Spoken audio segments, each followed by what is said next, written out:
Կամ հին արևելյան ասացվածք,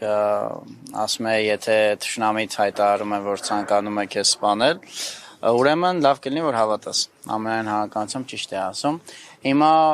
այս տեսանկյունից եմ ես դիտարկում Հայաստանի դեֆակտո իշխանությունների իրականացրած ցանկացած քայլ,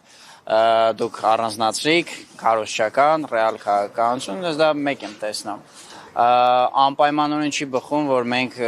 Աստված մի արասեն նման աղետի կարող ենք հենց այսօր ականատես լինել կամ երբևէ ականատես լինել, բայց այն, որ դա իրենց օրակարգում կա, իրենք դրանից բնավ ոչ երկյուղ են զգում, ոչ խնդիր են տեսնում դրանում, դա միանշանակ է։ Հետևաբար մտավախությունը ես կիսում եմ ոչ միայն այսօր, կիսում էի, երբ որ մենք անցած անգամ այս նույն հարթակի վրա ձեզ հետ հանդիպեցինք հենց հունիս ամիսներ, կկիսեմ նաև վաղը մյուս օրը, որովհետև իրոք իշխանությունները թշնամական քաղաքականություն են վարում հայ ազգի, Հայաստանի ու Սփյուռքի հանդեպ, եկեղեցին էլ այս պայն հայտնվել է իրենք եկեղեցուն բերել են այդ պայքարի կիզակետ, իրենք են եկեղեցին քաղաքականացրել, այսպես ասած, եկեղեցուց հռչակել որպես քաղաքական թշնամի,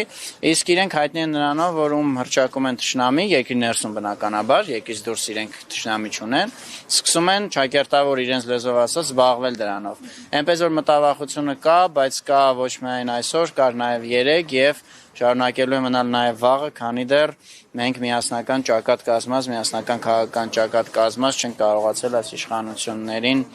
փոխել։ Մտավախությունը կա, իսկ հանգուցալուծումը ինչպես եք տեսնում։ Հանգուցալուծումը տեսնում եմ բացառապես ազգային իշխանափոխությամբ, ազգային բառն էլ հատուկ եմ շեշտում։ Քիչ երկարաժամկետ է, ավելի կարճաժամկետ, որ հերթով բացարձակ հոգևորականներին արդեն տանում են կալանքի։ Ճիշտ եք։ Կարճաժամկետ հիմա մենք այստեղ կանգնած ենք, այդ կարճաժամկետի մասա կազմում։ Ես լավ, այս համատարած իհարկե բացասական բանի մեջ, որ մեր կամքից անկախ կա, մի փոքր շուտ դրական բան ասեմ։ Այդ դրական բանն այն է, որ այս իշխանությունները ամենազոր չեն։ Եվ առհասարակ չկան ամենազոր իշխանություններ։ Հետեւաբար նույնիսկ կարճաժամկետ ձեր հիշատակած հեռանկարում կարճաժամկետ պայքարի ասպարեզում հնարավոր է դիմադարձել, եթե լինի կազմակերպված պայքար։ Օրինակ դա հունիս ամսին կար։